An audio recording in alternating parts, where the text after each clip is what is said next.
go. What's the difference between Sunni and Salafi? So they follow ulama, isn't it? Of course, they have the Quran and the Hadith, plus they have to follow ulama. The term Salafi and Sunni is the same. The Sunni, when you say Sunni or Salafi or Ahlul Hadith or Athari, they are all the same. A Salafi means that someone who's following the three best generations that Prophet ﷺ said, خير الناس قرني ثم الذين يلونهم ثم الذين يلونهم.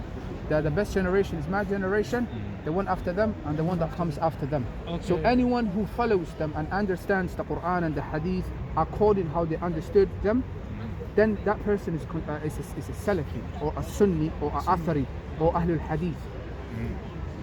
So basically those that act like the Sahaba. Yeah, they follow the Ashaba, the companions and the Tabi'in. They follow their understanding of the Quran and Hadith. That's a Salafi. So what about the other guys? The guys that early on, I saw we saw who was debating today. You know, a lot of the Shias and who they Yeah, the term Salafi has been hijacked today, and there are people who are claiming to be Salafis, but they have nothing to do with Salafiyah, and they refute everyone, and according to them, all the Muslims is a mubtadi'. What is a mubtadi', if you don't mind me asking? I've heard that word so much on this channel. I've heard it so much. I think I've been called it so much. But what is that? Someone that's a mubtadi' means an innovator, anyone who innovates into the religion. Because the Prophet, the Hadith of Aisha, the Prophet said, "Man ahdatha fi amrina hada ma laysa minhu, fa huwa rad." So a mubtadi' means anyone who follows other than the path of the Prophet and the companions. Yo, bro, that's a mubtadi'. I hear that. But brother, as a madkhalis, as you call them. Yeah, I wanted to speak about that. Like you just said the name got hijacked. What does that mean? The name got hijacked by Abu Khadija and his people, and they are madkhalis. They are nothing but madkhalis. They follow Sheikh Rabi' ibn Hadi al-Madkhali, and anyone who goes against the Sheikh is a mubtadi' according to them. And this is a big problem in the Muslim Ummah today, that they dropped so many scholars. For example, what they do is they test people on Sheikh Rabi'. They hate and love for the sake of Sheikh Rabi'. They put him in the pedestal, and then they love and hate according to whoever loves Sheikh Rabi' or whoever hates Sheikh Rabi'. And they test people on Sheikh Rabi'. So what about if I don't know who Sheikh Rabi' is? And the other problem they have is, if Sheikh Rabi' does jarh on someone, he refutes someone, they force that opinion upon other Muslims. For example, the issue of Abu Hassan al-Ma'ribi. Rabi' refuted Abu Hassan al-Ma'ribi. So they will force you and to say you have to take the opinion of Sheikh Rabi'. Otherwise you become a mubtadi', just like that. And for them, what if he's refuted then? Who? What if that sheikh is refuted? But that sheikh is refuted by only one sheikh.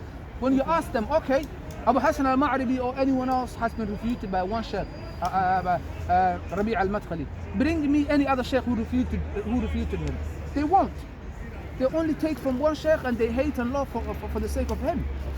And that's not Salafiyah. Yeah, that's not Salafiyah, brother. And they are harsh towards the Muslims. Wallahi, they are harsh towards the Muslims.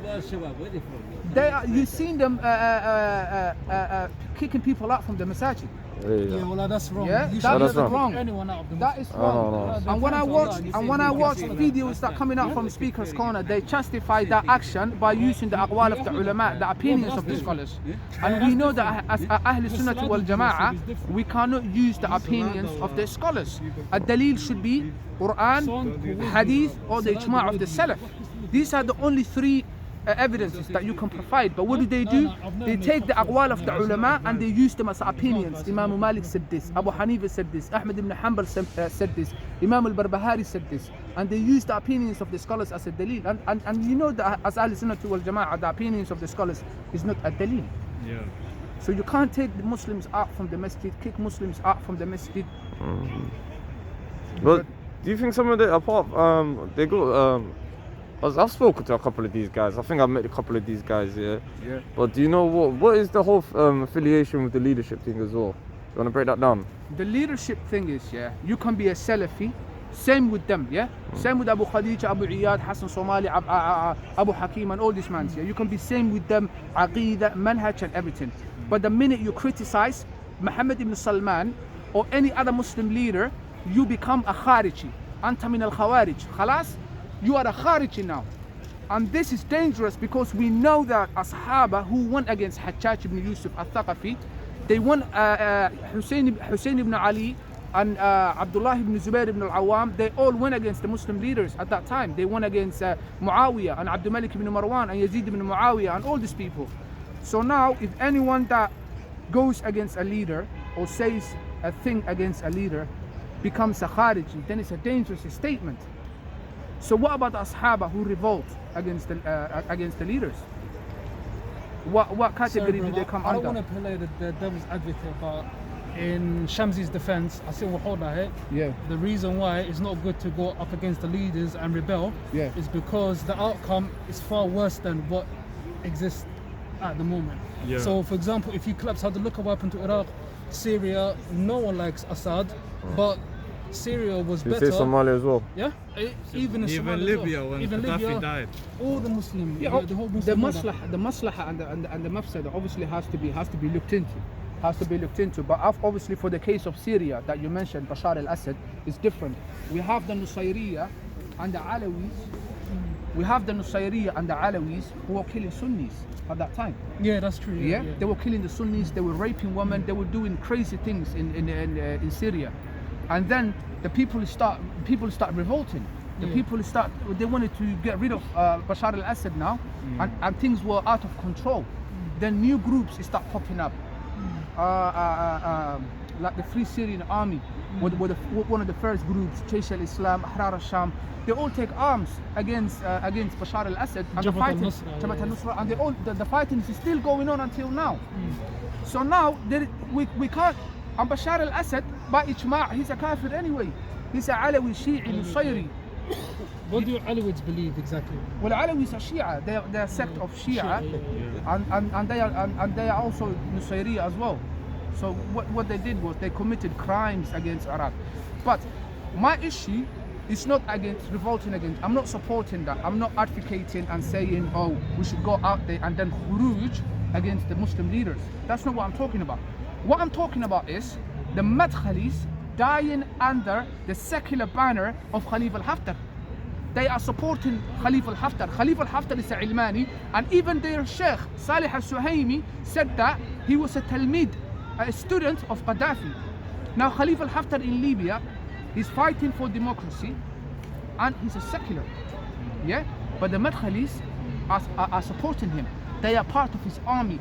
Rabi' al-Madkhali gave a fatwa saying... He were the Maqtali, sorry. Huh? He were the Maqtali. The Madkhalis are those who call themselves Salafis. They are Chamiyya, Madkhaliya, Rabi'iyya. That's what they are. They're not Salafis. They are not Salafis. We are the Salafis, alhamdulillah. Not the ones in Masjid al-Salafi in Birmingham and Masjid al-Rahma in the US. That's what they think. They are called. They're not Salafis. Now, they are you saying that Shamsi's boys and that I'm not gonna mention any names. I'm not gonna mention any names because we're recording this video. But what I will say is they are now dying under the secular banner of Khalifa al-Haftar in Libya. So when you ask them, brother, what do you think about Khalifa al-Haftar and those who are fighting for him? They are Salafis. Not that, they kill Salafi scholars in Libya. They are supporting the tyrant, what's his name? Abdel Fattah al-Sisi. Wallahi, when they ousted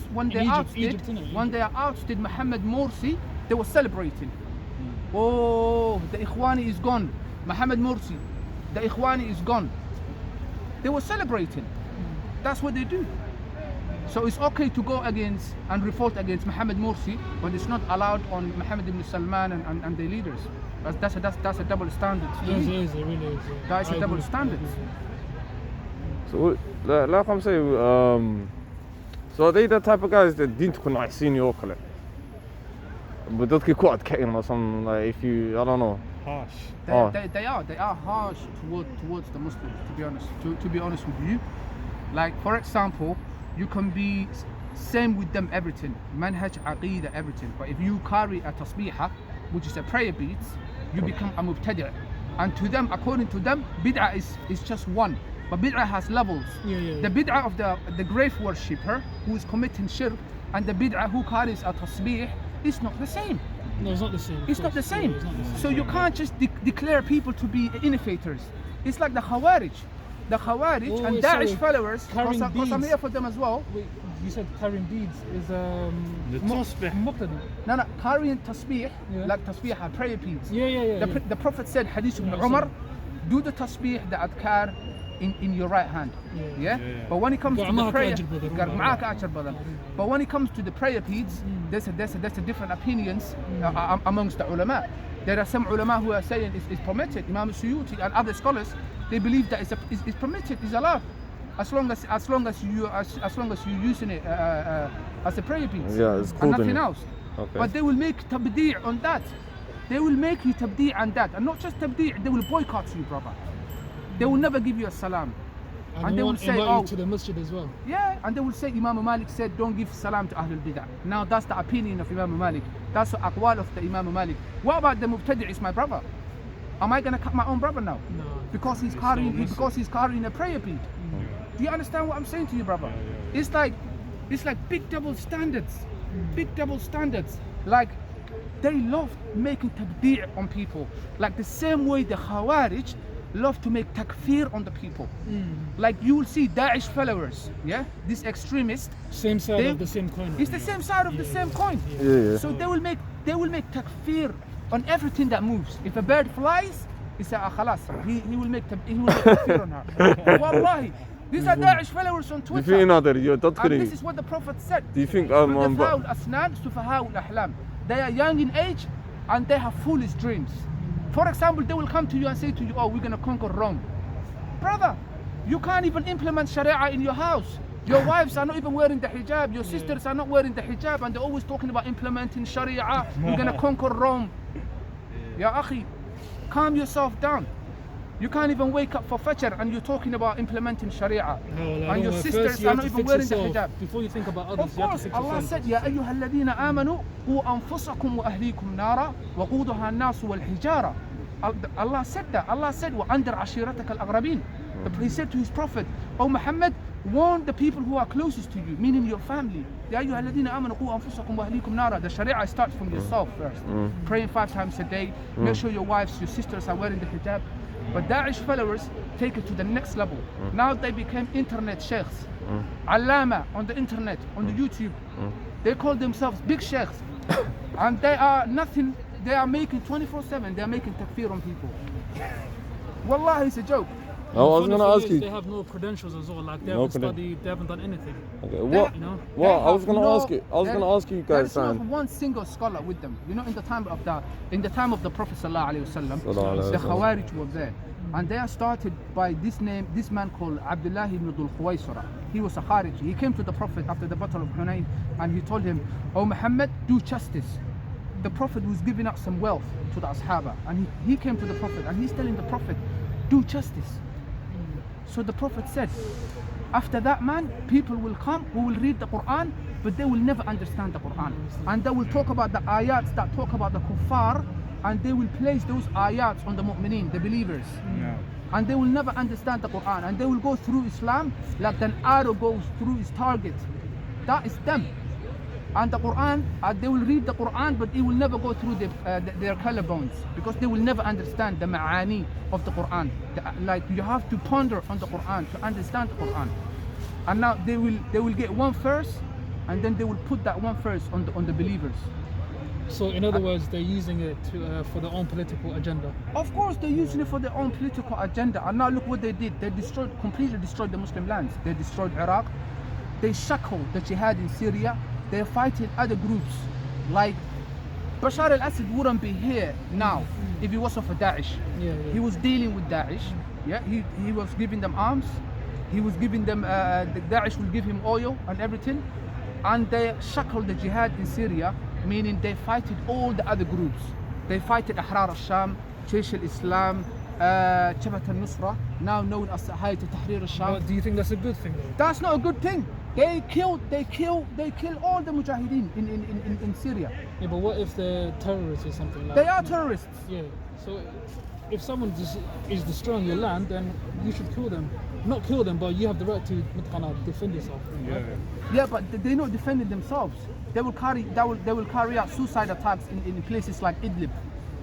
Idlib, that's like at least 2.5 or 2.1 million people that live in Idlib. They're all Sunnis. What do? They go to the marketplaces, they bomb these places. They bomb mosques, they bomb hospitals. These are Daesh for you. They are terrorists.